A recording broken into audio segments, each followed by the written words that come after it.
Director साहब, IEX का जरा स्टॉक स्क्रीन पर लेकर आइएगा। कल वायदा का टॉप लूजर 8-9% का एक डीप कैश इस स्टॉक पे आता हुआ। तमाम खबरें तो आपने सीधी से बात पे सुनी ली थी। हर्षदा, क्या अपडेट्स आ रही हैं आईएक्स को लेकर? आईएक्स को लेकर दरअसल कल जो दोपहर में झटका आता हुआ दिखाई दिया आशीष। इनफैक्ट इसमें हुआ ये है कि पावर मिनिस्ट्री ने जो रेगुलेटर है सीईआरसी को निर्देश दिए हैं कि आप इस बारे में सोचिए और इसको जल्द से जल्द इंप्लीमेंट कीजिए। इस समय मार्केट कपलिंग को लागू किया जाना चाहिए।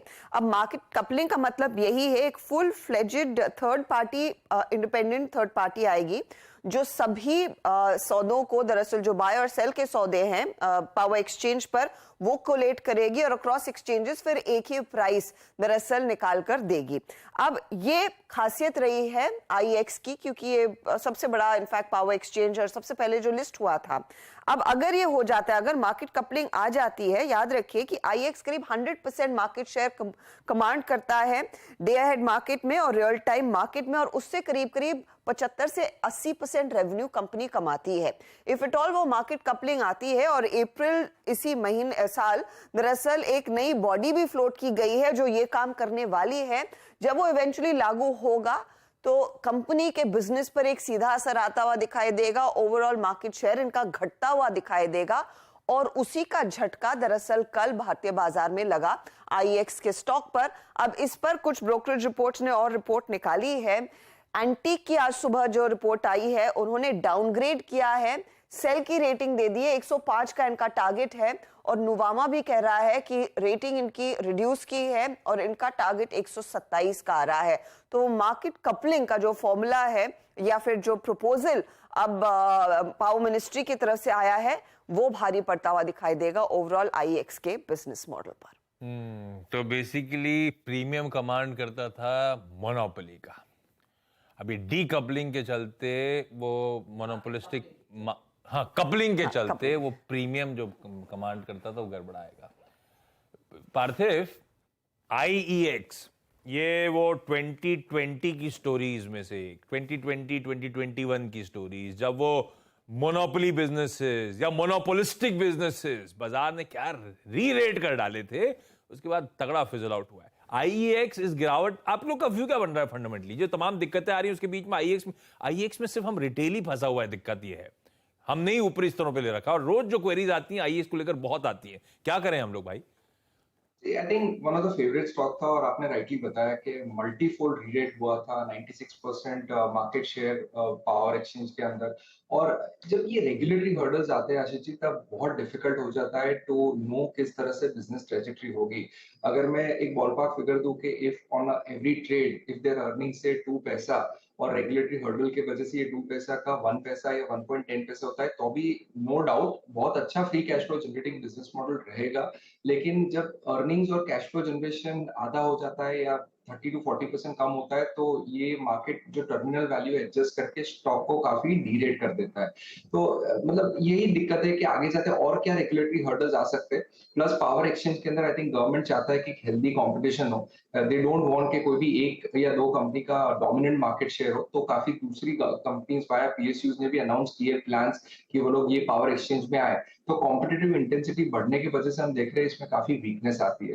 तो I think it is very difficult to track such stock जहां पे इतने रेगुलेटरी हर्डल्स, और ये सेकंड इंस्टेंस है जहां पे एक रेगुलेटरी हर्डल आया है कंपनी के फंडामेंटल्स के लिए, और हमने देखा कि मैसिव एक नीजक रिएक्शन हुआ है। तो मैं यहाँ पे बॉटम फिशिंग की तो सलाह नहीं दूंगा। कोई भी रैली आती है और जिनके पास ये पोजीशन है तो एक बार एग्जिट करें, आई थिंक वही बेटर है। बॉटम फिशिंग का मूड मत बनाइएगा। सावंत साहब, आईईएक्स क्या अप्रोच है आप लोगों का इस स्टॉक को लेकर? इस रीसेंट क्या कल के खास तौर पे सेकंड हाफ पे जाता है जो तगड़ा पेना है उसके बाद? आशीष जी, इस स्टॉक के लिए 135 135 एक बहुत मेजर सपोर्ट है, और जो आज की क्लोजिंग होगी ये वीकली क्लोजिंग होगी। तो अगर हम 135 के नीचे क्लोज होते हैं तो डेफिनेटली मैं कहूंगा जिनके पास भी लॉन्ग्स हो वो एग्जिट कर लीजिए। मैं शॉर्टिंग की सलाह नहीं दूंगा क्योंकि वोलेटिलिटी चल रही है, न्यूज चल रही है। बट अगर 135 इंटैक्ट रहे वीकली क्लोजिंग बेसिस पे, तो अगर आपके पास पोजीशन है तो आप उसी को स्टॉप लॉस रख के बने रह सकते हैं। भाई आज की क्लोज बहुत इंपॉर्टेंट आईईएक्स के लिए। जो लेवल्स मेंशन कर रहे हैं सावंत साहब, ध्यान रखिएगा उनका।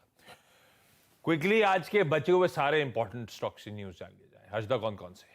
हिंदुस्तान एरोनॉटिक्स, जहां पर स्टॉक स्प्लिट पर कंपनी विचार करती हुई दिखाई देगी। 27 जून को कंपनी की बोर्ड बैठक है और स्टॉक स्प्लिट पर ये यहां पर कंसिडरेशन में आता हुआ दिखाई देगा। याद रहे कि ये स्टॉक एक आउट परफॉर्मर रहा है पिछले कुछ सालों से।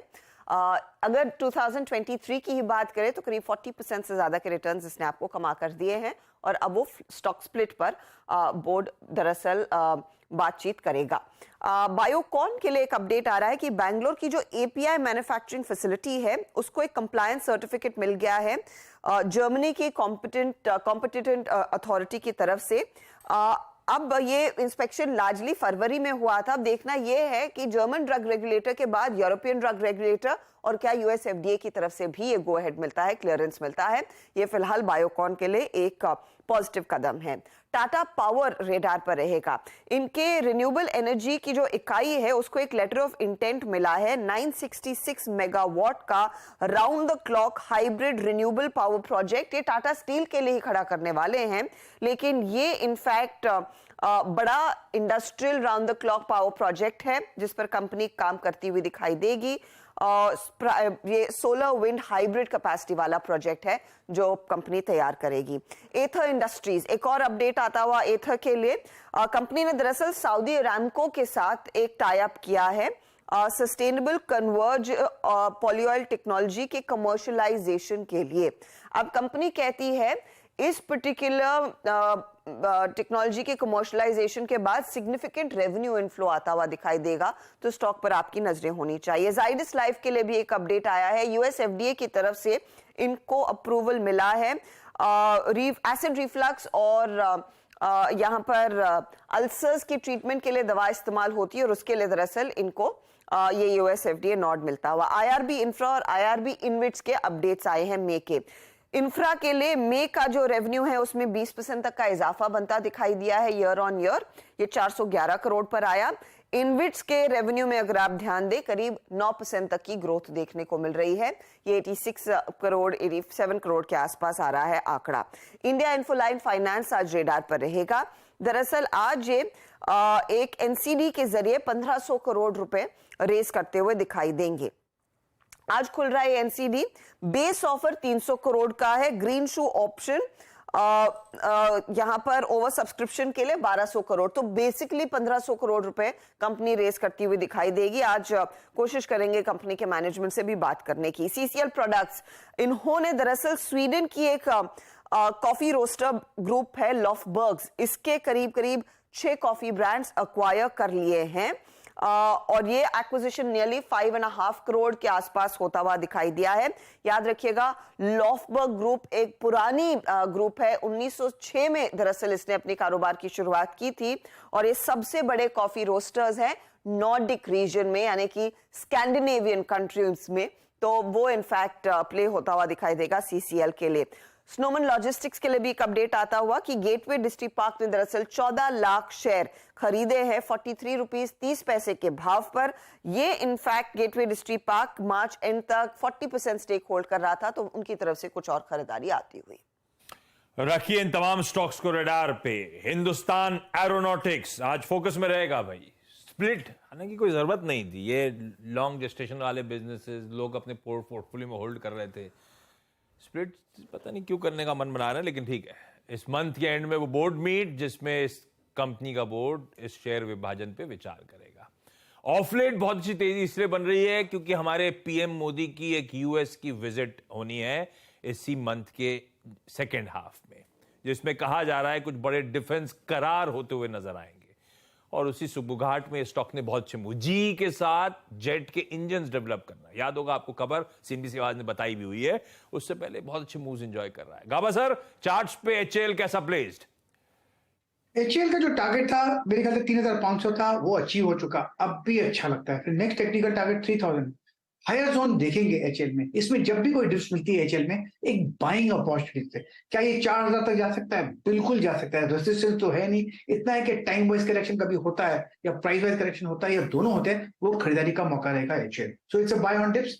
फिलहाल अगर किसी को आज लेना है 3480 का स्टॉप लगाइए। थोड़ा स्ट्रेच है लेकिन अब मूव ऑन है एचएएल। साहब राजेश जी, बहुत दिनों बाद स्नोमैन लॉजिस्टिक्स लगातार पहले बहुत चर्चा होती थी, फिर पास पड़ गया स्टॉक। अभी 2 दिन हो गए, परसों भी गेटवे डिस्ट्रिक्ट पार्क प्रोमोटर ने माल खरीदा था, मेरे ख्याल से तब वो 11 लाख शेयर्स थे, और कल फिर खरीदा गया खुले बाजार से 14 लाख शेयर।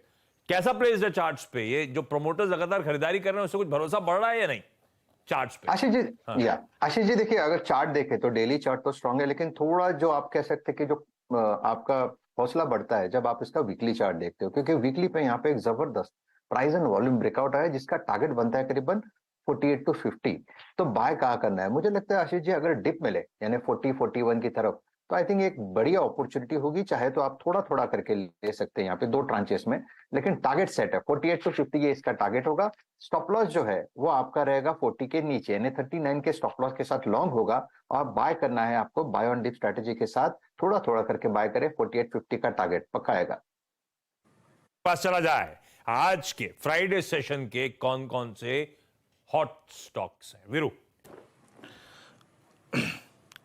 जैम आशीष, थोड़ा सा मैंने ना रेट सेंसिटिव से और जो आई थिंक ट्रबल जोन है बाजार के आज, उनसे थोड़ा दूर हटके मैंने स्टॉक्स पिक किए हैं जिनमें ओआई एडिशंस चार्ट अच्छे हैं। फार्मास की स्पेस में एक एलकेएम पे नजर रखिएगा। देखिए ये बाय कॉल नहीं है, बट ओआई एडिशंस और चार्ट पैटर्न्स और एवरेजेस से इनका बिहेवियर उसके आधार पे पिक किया गया है। एलकेएम कल बहुत स्ट्रॉन्ग क्लोज आया और एक बहुत अच्छे एज पे बैठा है ये स्टॉक, इस पर नजर रखिएगा। जब ओपनिंग होगी तो उस पर एक बार हम आएंगे। और अपोलो टायर्स, इनफैक्ट कल एमआरएफ ने एक फ्लैग ब्रेकआउट की पूरी चेष्टा करी, बाद में बाजार कोलैप्स हो गया तो बैकफुट पे आया, बट अपोलो टायर्स का जो क्लोज था वो ऑल टाइम हाई के नजदीक था। इस पे नजर रखिएगा, इसकी ऑप्शन एक्टिविटी काफी स्ट्रॉन्ग है, पुट्स में राइटिंग काफी विजिबल है। बीएचईएल आंकड़ों के आधार पर बोल रहा हूँ, बहुत स्ट्रॉन्ग क्लोज था। तमाम आई थिंक डाउनग्रेड्स के बावजूद 81 की ट्रेजेक्टरी आशीष नहीं वॉलेट हुई इस पे।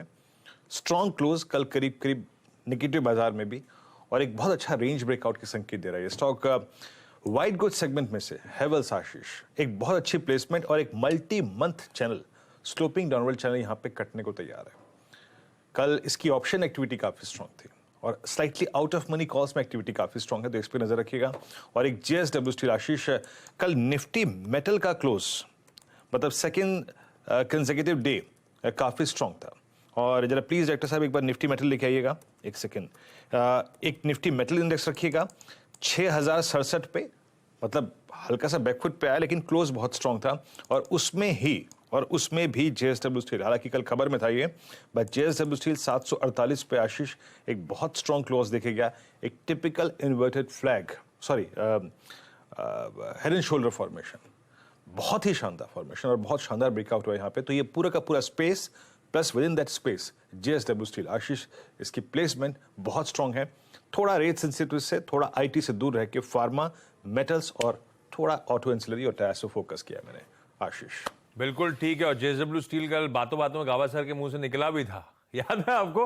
मानस, बिल्कुल 10 सेकंड में जेएसडब्ल्यू स्टील कैसा प्लेस्ड है चार्ट्स पे? आपने ओएनजीसी की बात करी, कमोडिटीज आपने I am sure overnight study कर रखा है। अच्छा है मानस? हाँ जी। अरे मैं आता हूं बाद में ही, अब एक काम कर रहा हूं, शो को ट्रांजिशन ही कर देता हूं, उसके बाद जेएसडब्ल्यू स्टील बचा रह गया है, मानस से बात कर ली जाएगी। मुनाफे की तैयारी को समेटा जाएगा। शुरुआत पहला सौदा।